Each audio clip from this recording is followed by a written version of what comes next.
This is called Quarterback Sneak. Shout out to Ron Oliver.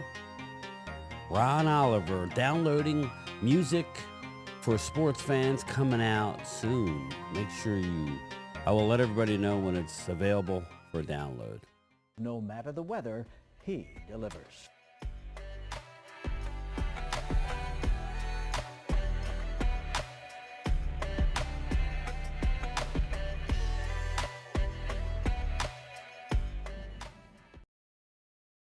Well, good morning, everybody.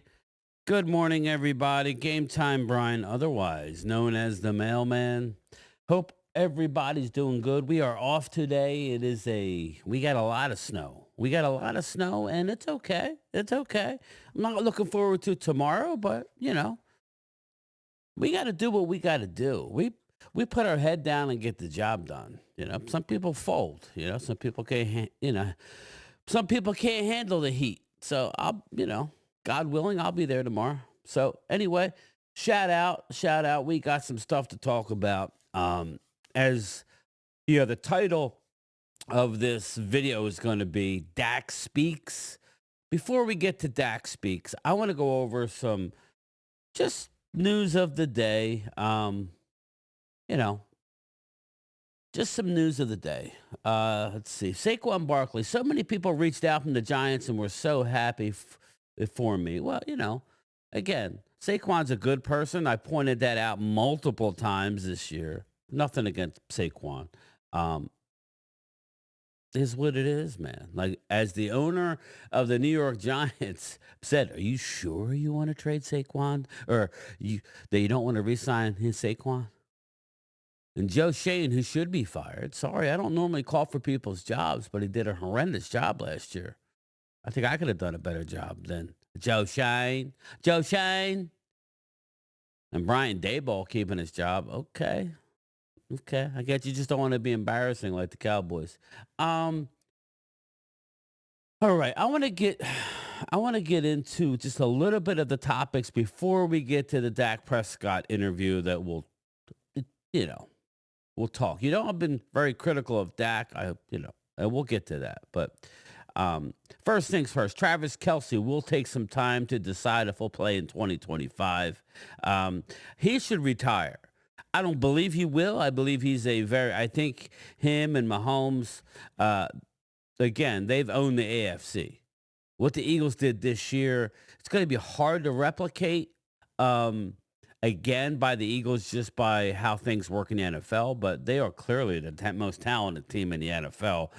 At Detroit and them, I would say, are neck and neck, but Detroit suffered an enormous amount of injuries, which is why I tell everybody, win it now. And you did, so take my hat off. The sign behind me, the bet is over. My brother-in-law, I had to have an Eagle green throughout the playoffs. You're welcome, Eagle fans, because shit. It worked for you. For me, I won some money, so I'm good, baby. I'm good. We turned the page, though. We're getting ready for a lot of stuff. We're getting ready for March 10th, legal tampering. But before that, we got the Combine.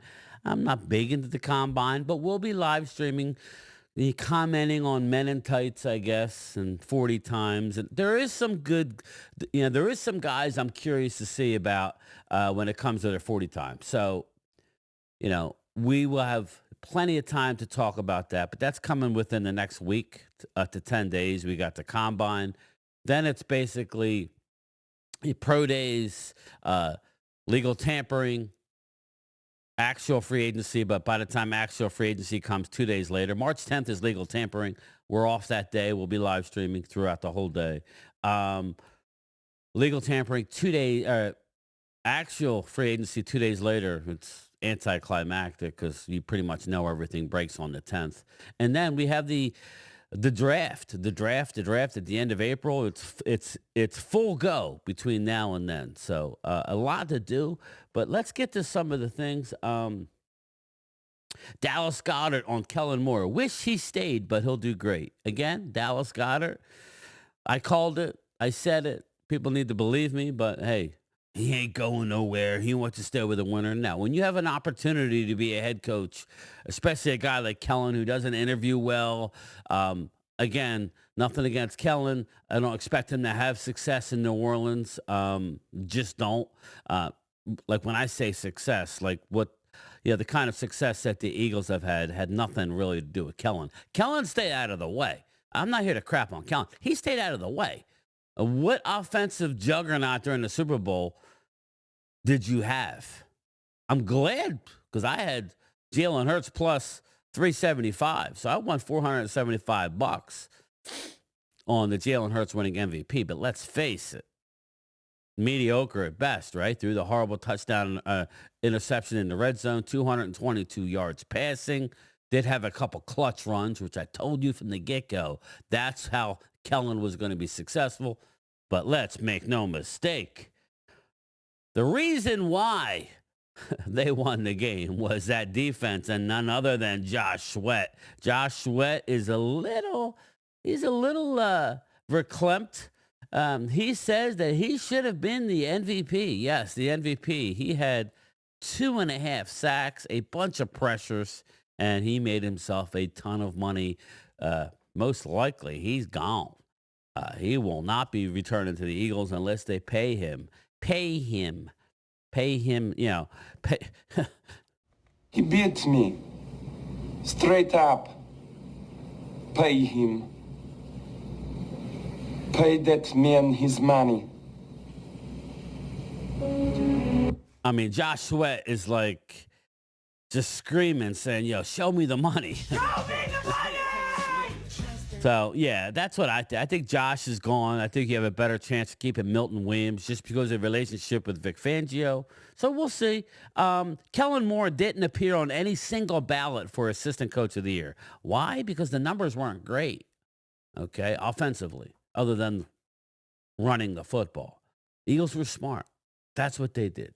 Eagles, everybody's panicking, or Philly 500's panicking. A lot of guys are panicking. You'll be fine. You'll be fine. You'll bring in whoever. Maybe Doug Nussmeier, which I think should get the job. I think he's going to want to move back closer to his kids. Maybe go with Kellen in New Orleans. But maybe he stays.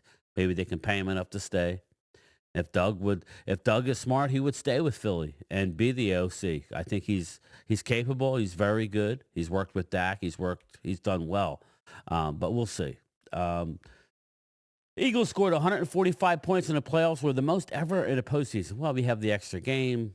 They were on a roll, though. They were on a roll. Eagles gear sets new record on Fanatics. For the 24 hours after a championship. They're literally burning down this fucking city in Philadelphia. It really is crazy. There was over 60 arrests. Friday, I know people are taking off work to go down to the parade. I really do hope that they're safe. You couldn't catch me nowhere near a parade in this day and age. Sorry. I've been at the Phillies parade. I've been, Sixers parade back in the day. Been there, done that. Again, you're asking for trouble with these crazies out there. So if you're going to the parade, please be careful and drink responsibly, please. Eagles offensive Darian Kennard won his third consecutive Super Bowl. He's a gun for a hire. I think he was kind of a fill-in guy. Good for him. Good for him. That's basically it as far as the Eagles are concerned. Again, shout out to the Eagles. This will be the last time that I'm going to, I'm sure throughout my live streams, I'll tip my cap. I have to, right? We got to keep it real here, but we turn the page. We are on the precipice of a very important time with the Dallas Cowboys. They better hit the ground running, and we're going to see. Because every other GM in the league has to fight for his job, Howie Roseman included. Fight. Claw to get out of that closet that Chip Kelly put him in. And boy, did he ever. Yet we have our owner / GM who is not beholden to anybody. He doesn't have to answer to anybody. So I would tell everybody, Cowboys fans, listen. Actions speak louder than words. If I don't understand why we brought Dak Prescott in for this huge contract if we had no intentions on adding to the team. So this is your chance. And if we don't do it, it was a waste. Another horrible move by Jerry Jones. Let him go, have all this cap room, bring in a journeyman, draft a young one. Let's move. Let's go. Trade Micah. Not saying I want to trade Micah, but what direction are we going? You're trying to win with less? That never works. Never. Never, never, never. But anyway, let's get to the matter at hand. Speaking of Dak Prescott, I mean, again, you know how critical I've been. We will stop the video at times. Let's go with the big screen. We will stop this at times. I'm going to leave it here. I'm not going to switch. I don't know. Let's see. Let's see. Should I switch? Should I switch? See how it looks. Nah, we'll go with the regular. We'll leave it right there. Yeah. All right. Yeah. Yeah. So we'll watch it. So let's just listen to Dak. It's about 7 minutes long, and then we'll get out of here. But Dak Prescott, and I will have a lot to say. To be a part of quarterback's career alongside Troy, what does this all mean to you? Nice, thank you. This is, yeah, it's awesome. You know, they always say what time and what experience does to you. This is something that I've always been honored to be a part of, humbled when Roger asked me to, you know, take his position in this chair, and obviously having my own relationship with cancer, losing my mom to it. This fight is something that I don't take lightly, and so to be a quarterback or be the champion on the front line means everything to me. But as I said, as life has progressed and you have kids and you start to understand and you see the face in some of these kids maybe that you've seen in your own at times. Today has hit in a whole different way than I know has ever. Just even to hear a girl say her hero is her dad. Blessed to be able to be a part of this fight with Troy, with the Children's Cancer Fund. That's the foundation. And as I said up there, I'm gonna do everything that I can to make sure that we continue to get more alumni here and fewer of the patients and models. Is there a specific story? Well known, like you said, how cancer has impacted you and your brothers and your family as far as your mom is concerned. And you touched on it just now as far as being a newfound father over the past year. Can you just explain a little bit more, elaborate on just the poignancy of being taking care of these kids in this way? Yeah. I mean, honestly, I think we can understand that's something you won't even elaborate on or have to think in that way, but unfortunately, it's the reality for some of these parents. And as I said, you know, for me, it was losing a parent. And as I said, the fight that I watched my mom go through, that as well, to see that same fight, to see the maturity in some of these kids, to see what they have to, the way that they have to fix their face and take on each and every day. We know why. That's why they're the heroes. That's why this night is so special, is because I just get to be a little piece and shining a light on them during this fight that I believe that they can win. And I know that my job and my role in this is creating as much awareness as I can, getting as much money gathered for research and development, as I said, to give these doctors and these scientists everything they need so we can lessen the number and end this terrible disease. Is there a specific experience you've had while doing this that stuck with you? A bunch. I think one that that kind of came to fruition last year, I realized what I was in, is we actually had a manager, a Cowboys manager, equipment manager.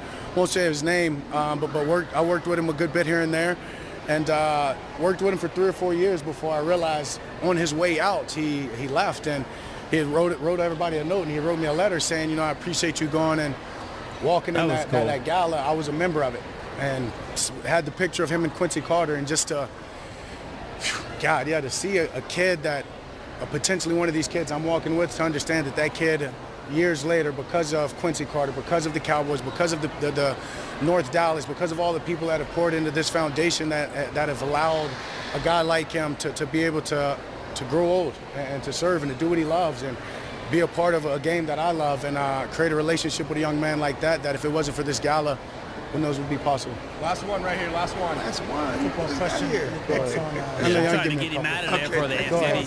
Shotty becoming the head coach. They're trying to get him out of there before they ask any real questions. It's ridiculous. Again, Dak needs to step up as a vocal leader as to what the team needs. If not, then he's just going to be another guy who took the bag and isn't willing to put himself out there on the line. And I don't mean on the field. I mean in the media. Again, Dak. It's time. Micah's already doing it. Micah's already leaps and bounds past you when it comes to being a leader as far as, do you want to win or do you just want to win the biggest contract? That's my issue right now. Do you want to win? Hold this team accountable, but let's listen. Yeah, super excited for him. This opportunity. talking about Obviously, I've worked with him for the last couple of years, understanding the Shoddy. type of coach he is, the type of man he is, the way that he approaches the game. I think the best way to exemplify that is the son of a legendary football coach. He's not going to take anything about this game lightly. He enjoys the work in it. Kind of old-fashioned. I'm looking forward to the grind and some things that we're going to do and he's going to add, and excited for him. I know he's ready for it. He's been an assistant for a long time, and something else I admire is the way that he went on with the interviewing process. When you've been an assistant for 25 to 30 years, I know there's a quarterback coach, I know there's a receiver coach, a D coordinator, and a safety that you can call up without them thinking twice and they're going to come work for you. But for him to go through the due diligence of getting the guys in, interviewing them, and then taking it amongst the other guys that are there and making final decisions, I think speaks highly of his approach and the way that he's going to take care of things. What talked about you guys being able to have a hard conversation Yeah. with each other? How does that happen? How do you guys build that? Yeah, I mean, I think just naturally it's kind of already happened. I know he alluded to, the interception at practice and me giving it back to him. And, it was a great moment of I understand and I appreciate that sense of standard. Is, we're not accepting one play to come out. But in my point, hey, where do I get my risk versus reward? But that was a conversation that was very unpleasant at the front end. But it had to be addressed at some point or another, and it was immediately after practice. And it was two grown men coming to an understanding and appreciaing each other for the competitiveness and the standard. Clarence so Hill, ask him I'm excited something for things tough. like Come that on to now. grow, and not only just me in the quarterback position, but throughout every position on our team. What type of impact do they have on you in McCarthy's system, and what kind of impact do you have with McCarthy's offense, and what change did you expect him to have Running on the his football. Yeah, I mean a huge Staying committed to impact. the I mean, run. he was a guy that was a vital part in putting the game plan together each and every week. Obviously, McCarthy was the one making the calls at the end of the day, but he was a big part in the on-game process, which call was being made. Obviously, I was in the headsets the latter part of the year, so heard all of that. Very How's the professional hammy? guy, as I said, is ready, earned it, and deserves every bit of this opportunity that he's What do you getting. expect to be different? Yeah, and then honestly, I think he spoke on it in the press conference, right? And then on that, and then from there, go back and look at the numbers. I've always enjoyed play action pass, so just being able to get back to that. But you got to start with the run game, and when you have that, the rest of the offense can open up. You saw that this One more. I've been saying this forever. Here, let's minimize Dak because he ain't saying shit. I've been saying this forever. It's always about, with Dak Prescott, he is one of the best in the league against the blitz. Throwing the football. Dak can throw the football. Where Dak has a problem is when teams play that cloud and cover BS, and he's got to get through his progressions.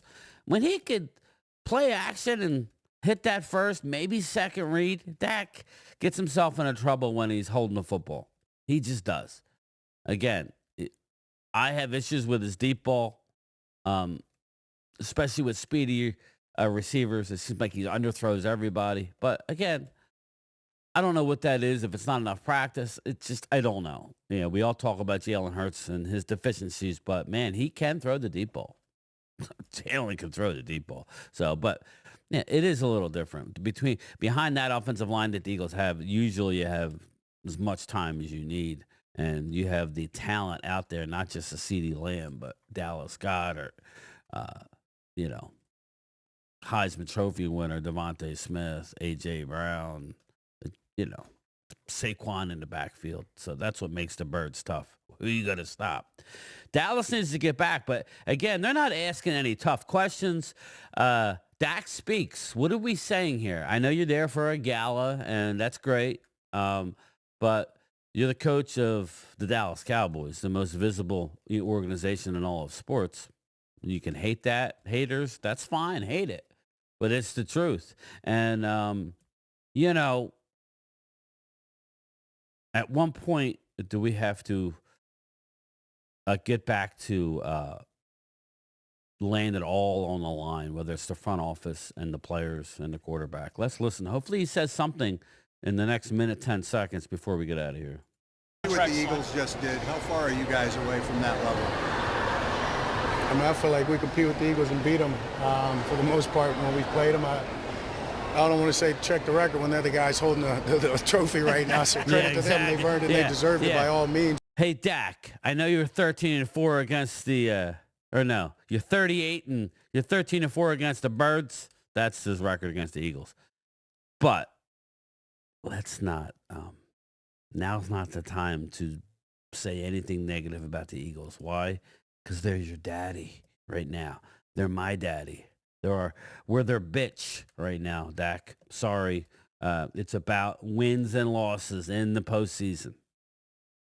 But, yeah, very close, especially when you even watch the NFC game. You're the not NFC very Championship. close. And those two teams that we battle against each and every year, a couple of times. And as I said, feel confident. Here's the deal. We can compete with the Eagles like in the regular season, but when the chips are all on the table and you have to go get a drive in a playoff, you're nowhere near the Eagles. In a regular season divisional game, yeah. Even when Dallas was winning 3 Super Bowls in 4 years. Yes, it happened, people. Believe it or not, trust me, it happened. And 5 total, but 3 in 4 years in my heyday. Eagles are still busting our ass at least once a year. So that's, again, it's not about, this is what I think. I think they lose sight of the fact. You can lose, Eagles would beat us sometimes both times in a given year. And yeah, we would go on and win a Super Bowl. It's not about the Eagles. It's about you need to be able to win in the playoffs. And in order to do that, you need talent and you need to open your mouth towards the general manager, A.K. Jerry Jones. Confident about we've gotten the better part each and every time. To see it in such a dominating fashion, credit to them. Defense. It's our turn and it's on offensive talent. Okay, how's your health? Good. Yeah, my health is, for sure. My health is good. Doing a lot more. Getting there. I think I'm 12 weeks or so out of surgery now. So I'm really looking to amp it up here recently. Got all my confidence and it'll be fun. Thank you. One quick question on Kellen Moore. He running. My guy, for sure. Super, super happy for him. Proud of him. Super proud of him winning the Super Bowl, getting that team there, being with the number 1 offense in the league, dominant, setting the rushing record, showing how he's evolved and what he can do. And I think he's just going to take another step in that when he gets to New Orleans. Super excited. All right. Okay. He wanted no part of the camera, as you could tell. He wanted to talk about his foundation, and that's great. Not what I wanted to hear from Dak Prescott day one. I'm not a Dak hater. I want Dak to succeed because I've been pushing the Dak narrative for a while now. But again, that was a perfect opportunity to look right in the camera and say, yes, okay, I need to get my act together. I have to continue to improve, but I need my front office to get their job done. We see what teams like the Rams have done. Won a Super Bowl, rebuilded, already went back into the playoffs for the 2nd year in a row. We've seen what the Philadelphia Eagles done. Smashed your ass, okay? The Eagles have been to 3 Super Bowls in 8 years. They've won 2 now. Again, maybe take a look into a franchise who's being successful, and I need my front office to mimic that in such a way. Stop being afraid, okay? Eagles had close to $70 million in dead money. Dallas had 12, I believe, or maybe 20. I think it was 20. It was like 21 million in dead. Okay. Winners win. Okay. Winners win. You gotta lay it out on the line. Ask any successful person out there. Now, don't look at me. I'm a mailman with a day job with a YouTube channel. Okay. I didn't do this when I was young. But in order to be great, you have to risk. You got to risk. It's not always easy. Sometimes you fail, you risk, you lose. You risk, you lose. You risk, you lose. You risk, you hit it. Jerry hit it when he risked, okay, early on in his career. So you risked it by trading Herschel Walker. That was a big risk. It paid off. You brought in Jimmy Johnson, and Jimmy Johnson led us to those 3 Super Bowls, Jerry, yes. When you're never going to realize that, Jerry, until you're gone, and then it'll be too late. But not that you didn't have anything to do with it, but you were too worried, Jerry Jones. You were too worried about the limelight and taking credit rather than taking a step back, like a Jeffrey Lurie does. Again, sometimes you need to look at a competitor and say, well, how are they doing it? So Dak Prescott, first time in front of the camera, disappoints me. I don't know. Did he disappointed you? Did you hear what you wanted to hear from Dak? Let me know. Either way, I got a bunch of stuff I got to do. I will be doing a live stream later. But I got to go to the doctors and I got to do a few errands. So I will talk to everybody later. I'm not going to say, I can't right now. I mean, I can't say nothing. I can't say we them boys or how about them Cowboys. I'll give you Dak. Since this a video is about Dak, Dak, are we ready to go or are we not? Are we? Come on.